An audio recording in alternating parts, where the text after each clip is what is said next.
The footage spread like wildfire. Across thousands of star systems, people watched in silence as human warships ripped through the Kargathy fleet like paper. There were no long speeches, no warnings, just action, fast, brutal, and final. On the Galactic Council floor, the delegates of over 200 species sat frozen. Screens above them replayed the same moment again and again. The TSS Retribution firing once, and the Kargathy flagship vanishing in a burst of pure light. Councillor Veseri of the Yelloth Republic stood up slowly. When was the last time Earth deployed a war fleet of that size? Her aide replied quietly, 71 years ago, during the siege of Juno's Spiral. And how did that end? 6 enemy fleets destroyed. In one day. A low murmur swept the chamber. For decades, the Council had treated humans as unpredictable. Dangerous, yes, but distant. After Earth withdrew from galactic politics, many leaders breathed easier. Now, Earth was back, and no one was breathing easy anymore. On a quiet moon in the neutral zone, a Kargathy survivor limped into a smuggler bar, bleeding and burned. He slammed his hand on the counter. You said the humans were weak. You said they wouldn't fight. The bartender, a grizzled Karn trader, blinked slowly. That's what we all thought. The Kargathy warrior pointed to his half-melted armor. They didn't fight like before. They didn't shout or threaten. They just came. They destroyed us before I even understood what was happening. The Karn leaned closer. That's the old Earth, the real Earth, the one we thought went silent. He looked around the bar, but they weren't silent. They were watching, waiting. A Xarn diplomat sitting nearby asked, waiting for what? The Xarn downed a drink. For someone to cry for help. Back aboard the Retribution, Admiral Kenzo stood in the war room with his officers. Screens displayed galactic news, enemy fleet movements, and growing panic. He turned to an older woman with gray eyes. Commander Alina Roan. Your brother sent the signal, Kenzo said. She nodded. Elias always believed the galaxy still needed us. Even after the Council pushed us out. He stayed, helped build that outpost, protected the children. She swallowed. He didn't think Earth would come. Kenzo looked at her with steel in his voice. But we did. He turned to the map. Red zones were lighting up, pirate factions, warlords, rogue empires, all suddenly quiet. They're afraid, Alina said. They should be, Kenzo replied. We came to save lives. He tapped the console. But we'll burn the stars if we have to. On the edge of Union space, a cloaked probe recorded the last message from the Terran fleet before it jumped to its next destination. To any who harm the innocent, to those who prey on the weak, know this. Humanity has returned, and we are not alone. The probe sent the message, and across the stars, everyone listened. The darkness of space lit up like a thunderstorm. Dozens of human warships dropped out of subspace in perfect formation. They moved like a blade slicing through the stars, silent, sharp, and unstoppable. From the bridge of the Virelian medical ship Hope's Light, Captain Laura Venn stared in awe. Even though her ship was hidden behind an asteroid belt, the Terran fleet's power was impossible to ignore. Jex, she said quietly. How many ships now? The Rithari officer checked his readings. 23 confirmed. Multiple classes, dreadnoughts, carriers, support frigates. They're deploying drones and stealth craft. He looked up, eyes wide. This is a full strike fleet. Laura felt a chill. This wasn't just a rescue. This was war. On the other side of the system, the Kargathy warships circled medical post Thal 9 like vultures. The human outpost's outer defenses were gone. Fires burned across its small dome. The screams had gone silent. Inside the Kargathy flagship, Bloodmaw, Warlord Reshek growled. No resistance. As expected, he spat. Earth has grown soft. We told the Council. His second-in-command tapped a screen. Something new, Warlord. Multiple FTL signatures, unknown class. Reshek leaned forward, put it on screen. The image came up, and for the first time in decades, a Kargathi warlord showed fear. The Retribution was leading the charge, its engines flaring blue as it cut across the system. Behind it, rows of Terran ships followed like wolves on the hunt. A comm burst lit the Kargathi screens. "This is Admiral Kenzo of the Terran First Fleet. You are in violation of interstellar law and have attacked a humanitarian zone. You have 10 seconds to surrender." Reshek snarled. "Fire all weapons. Show them we do not kneel." But Earth was already moving. From thousands of kilometers away, the Terran fleet opened fire. Mass driver cannons sent rounds the size of tanks at relativistic speeds. Plasma beams lanced through space. Terran fighters zipped between ships, fast and deadly. Kargathi shields failed in seconds. One enemy cruiser exploded in a burst of flame. Then another. Then two more. The Retribution led the charge, its main cannon glowing. It fired once, just once, and Reshek's command ship vanished in a burst of white light. The rest of the Kargathi fleet broke formation and tried to flee. They didn't make it. From the Hope's light, Laura and her crew watched in stunned silence. In less than 4 minutes, the Kargathi fleet was gone. Nothing left but floating metal. Jex whispered, "That wasn't a battle." Laura nodded. "No, that was a warning." The comm crackled. "Hope's light. This is Admiral Kenzo. The outpost is secure. Medical evac teams are inbound. Proceed to dock and assist. Earth thanks you for holding the line." Laura blinked. "They're thanking us." She took a breath. Opened the channel. She spoke clearly. "Admiral, it's good to have Earth back." Kenzo's reply was quiet, but firm. "We never left. We were just waiting. And now, the waiting is over." Earth's network began to fail. Long-range sensors went blind. Artificial intelligence cores shut down one by one. Then the message changed. "Test 1. Complete. Humanity's resistance. Confirmed. Test 2. Begins now." Admiral Cole whispered, "They weren't enemies. They were measuring us." Captain Ward's fists tightened. "They're not just watching," he said. "They're judging." On Earth, an emergency meeting of the Titan-born command was held. The theory was simple and terrifying. The Varkan, the ancient fleet, just simulations, just puppets. The real power, the observers, were now moving. A race or force that remained hidden for eons. Their mission, unknown. Their goal, possibly extinction or ascension. But one thing was now clear. This was no longer a war of ships and guns.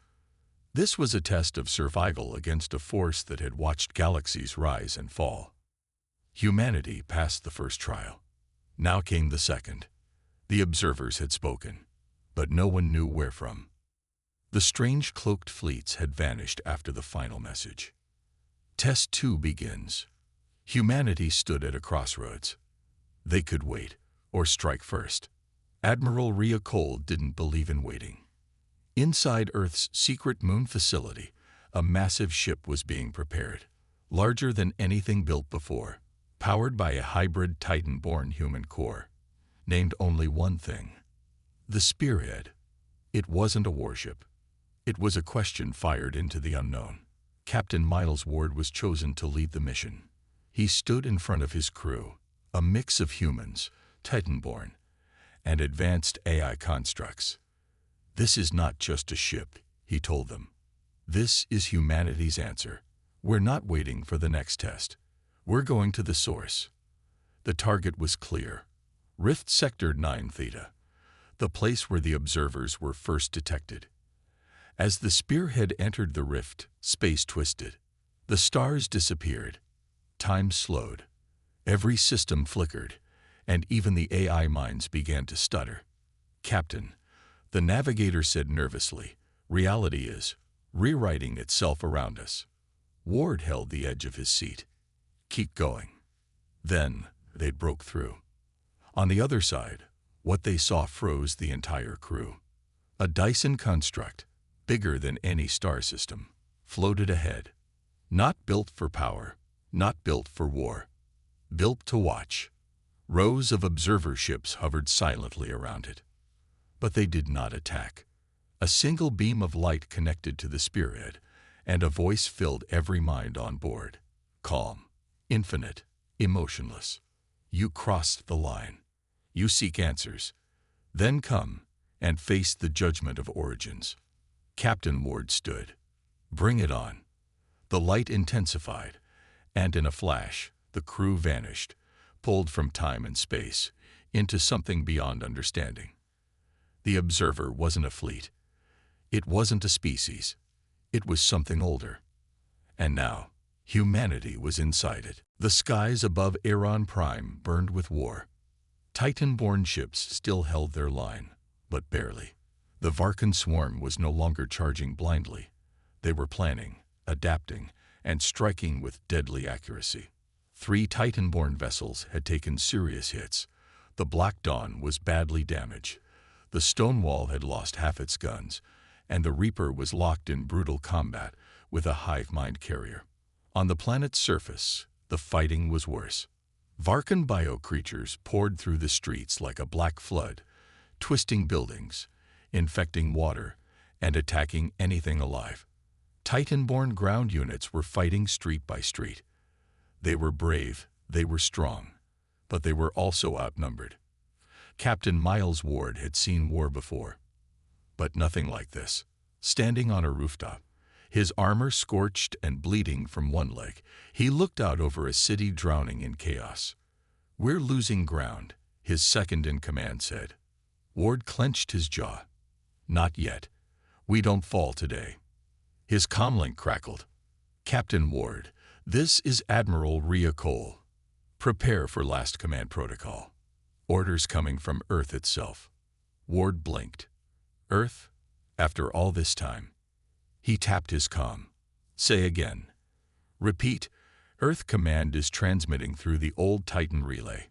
High priority. Everyone in the fleet received the message at the same time. It came through a deep channel transmission, one only the oldest Earth war machines could understand. It was a single voice. Calm. Firm. Human.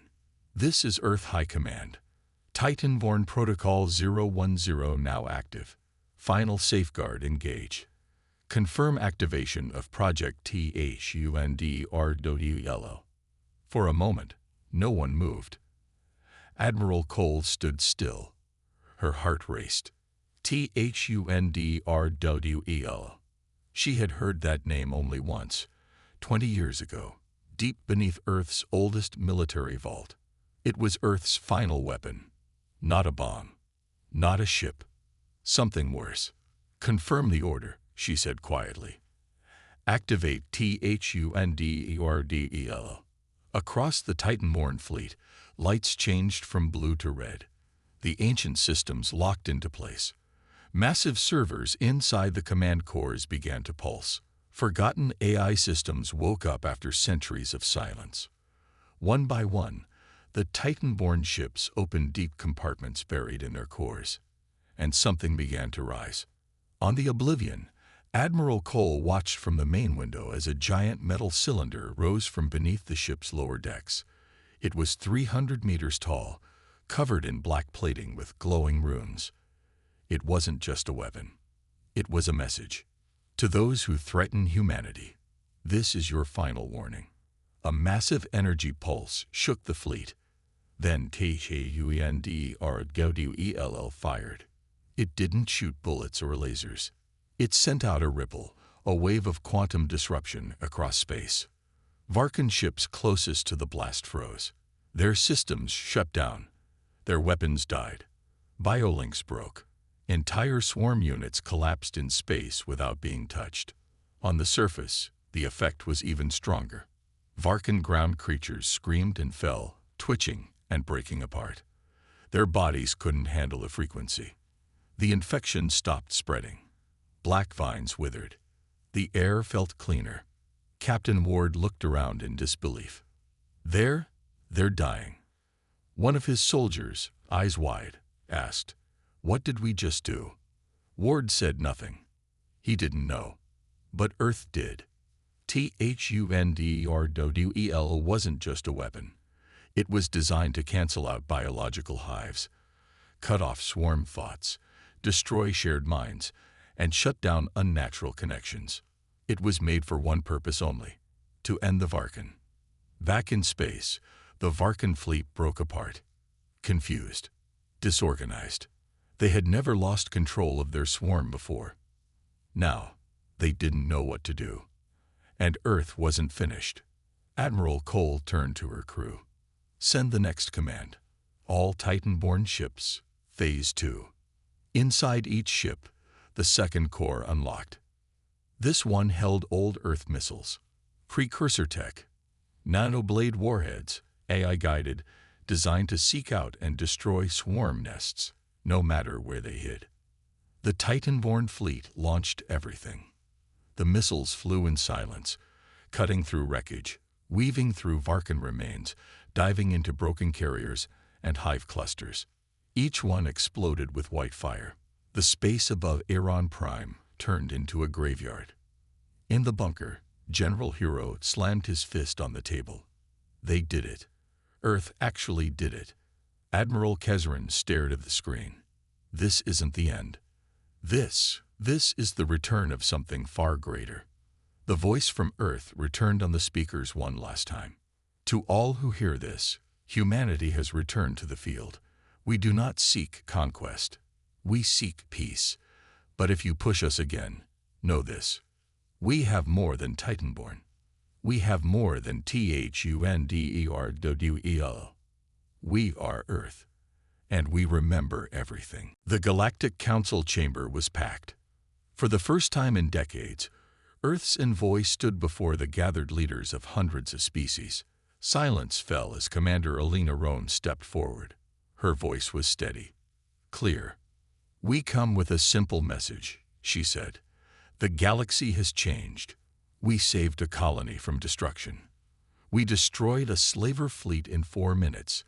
This is just the beginning." A murmur spread through the crowd.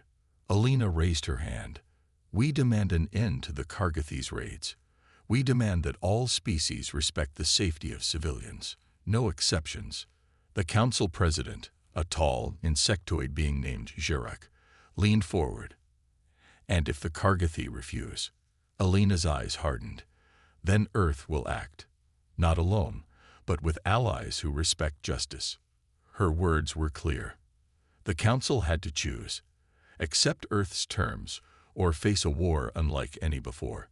Outside the chamber, reporters shouted questions. Is Earth threatening war? Will the humans rejoin the Galactic Union? Why did they stay silent for so long? Alina ignored them all. Her thoughts were on her brother Elias, the doctor who sent the signal. She remembered his last words before the Kargathi attack: "If Earth doesn't come, no one will." Now, Earth had come. And with them, a darker truth. Back on Earth, Admiral Kenzo met with the planet's top leaders. The Terran High Command had a secret. Humanity's long silence wasn't weakness. It was strategy. Over decades, Earth had rebuilt a fleet unlike anything the galaxy had ever seen. Advanced technology, new weapons, and most terrifying, a plan to end endless war by force. Kenzo held a data tablet, showing a map of hostile systems. "The Kargathi are just the start," he said. "We know where the real threats are hiding. Rogue warlords, corrupt governors, criminal syndicates." He paused. "We will bring order. We will bring peace, but only on our terms." A cold smile spread across his face. Far away, in a shadowed star system, a cloaked ship listened to Earth's broadcast. Inside, a mysterious figure spoke into a communicator. "They have returned," the figure said, "and they bring fire." The voice was low, filled with dread. "We must prepare." The galaxy held its breath. Every world watched as the Terran fleet surged through space, stronger, faster, more advanced than ever before. Ships bristled with weapons unknown to most species, Their presence alone was a warning. Humanity had returned to claim their place. Commander Alina Rome stood once more before the Galactic Council. This time, her tone was not just firm. It was resolute. "We offer peace," she declared. "But make no mistake, peace will be enforced. Those who choose war will face Earth's wrath." The Council was divided. Some saw hope in Earth's strength. Others feared a new empire rising. But before debate could begin, the comm system flashed red. An urgent message from the frontier. "Unknown fleet detected. Hostile. Approaching fast." Alina's eyes narrowed. "Prepare the fleet."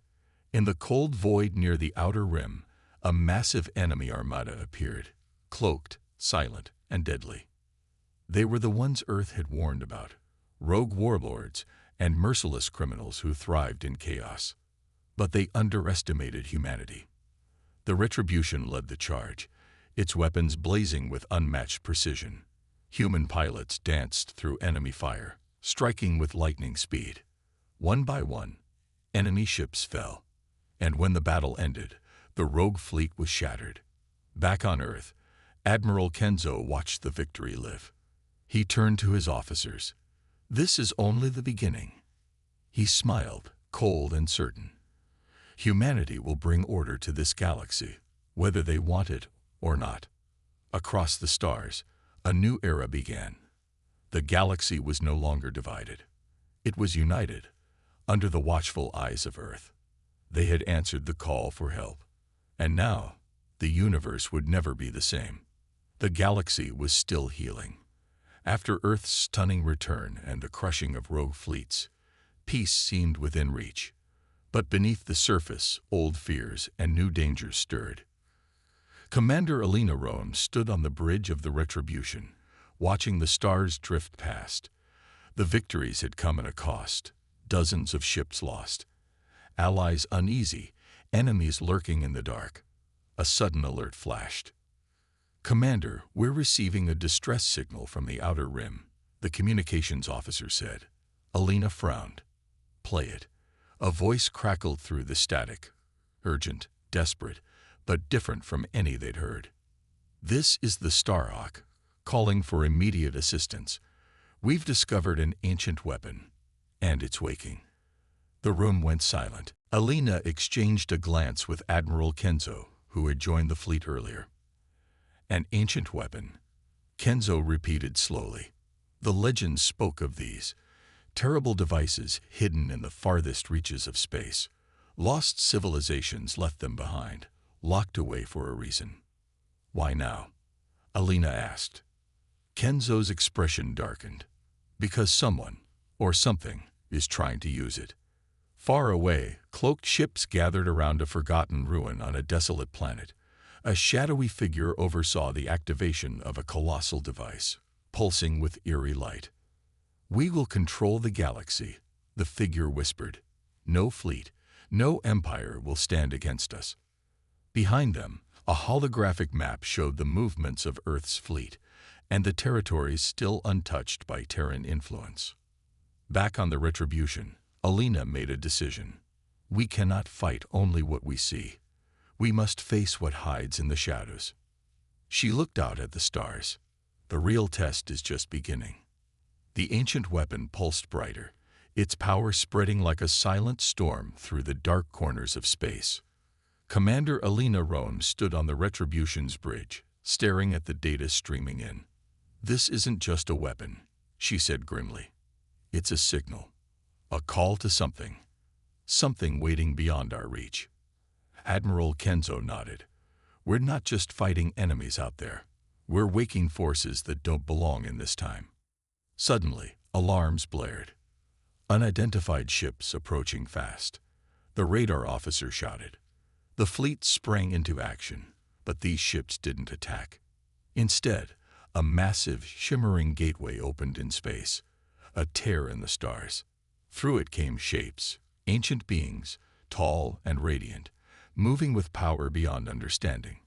A voice echoed in everyone's minds. "You have awoken us. Now, the balance must be restored." The Galactic Council scrambled to respond. Some species bowed in fear, others prepared weapons. Alina turned to Kenzo. We asked for help, but we may have unleashed a force that could destroy us all. He clenched his jaw. Then we fight.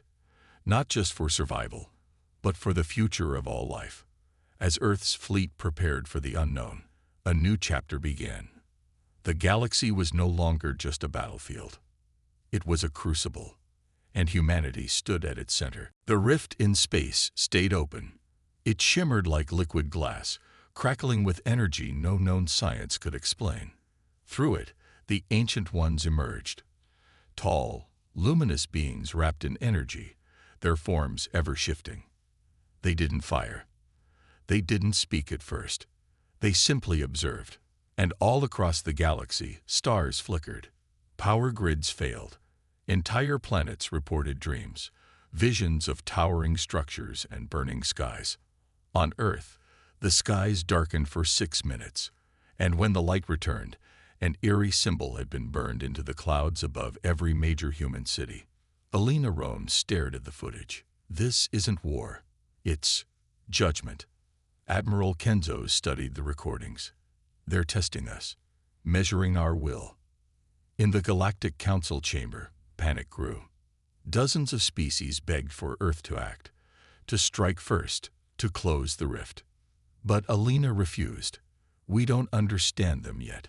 One mistake, and we could end everything. Still, behind closed doors, Earth's top minds began work on Project NOCTURN, a secret countermeasure built to challenge even the power of gods. Just in case, Kenzo said coldly, diplomacy fails. Meanwhile, at the edge of the rift, a human science ship, the Newton, made first contact. Dr. Leon Osai, the lead physicist, stood before the towering Ancient One. It did not speak with words. Instead, a message flowed directly into her mind. You have awakened the trial.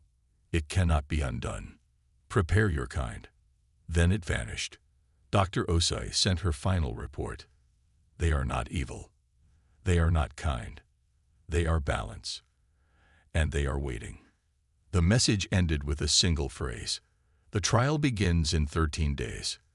The countdown had started. Across every human system, digital clocks began to flash the same numbers. 13 o'clock, 0 o'clock. 13 days, 13 chances to prepare. 13 days until the trial. No one knew what it truly meant. Not even the ancients explained. But Earth wasn't waiting. On the moon, Project NOCTURN entered its final phase. Deep beneath the surface, engineers and AI constructs built something massive. A fusion of Terran technology and reverse-engineered alien systems from fallen enemies. A ship, a weapon. Not even the generals knew what it truly was. Just be ready, Admiral Kenzo said. If the trial is war, we end it fast. Commander Alina Roan had another plan. She didn't want to guess what the trial was. She wanted to understand it. With a small diplomatic team and the AI cohort X9, she crossed into the rift on the stealth cruiser Aurora. No weapons, no threats, just questions. What they found inside defied reason. Inside the rift was a dimension unlike anything in known space. Stars drifted like dust. Time moved slower. And in the distance floated a massive structure, miles wide, shaped like an eye. As the Aurora approached, the ship was pulled into a memory. Not a trap, a message. Alina stood in a vision of Earth, but not the Earth she knew. It was older, broken, silent. And then the voice returned. The last trial was here. Your kind does not remember. But the universe does. Images flashed. An ancient war, Earth burning, humans screaming into voids, and a single human child, glowing with the same energy the ancients wielded. You were chosen once. You failed. Alina fell to her knees, stunned. Back on Earth, the countdown ticked lower. 8/17/46/29. Panic spread. Some species fled to hidden worlds. Others begged Earth for protection. And in the shadows, cults formed, worshipping the ancients as gods, warning that resistance was sin. Kenzo saw the reports and grimaced. "Fear is winning," he said. "No," said Dr. Osei, watching the countdown. "The trial hasn't even started."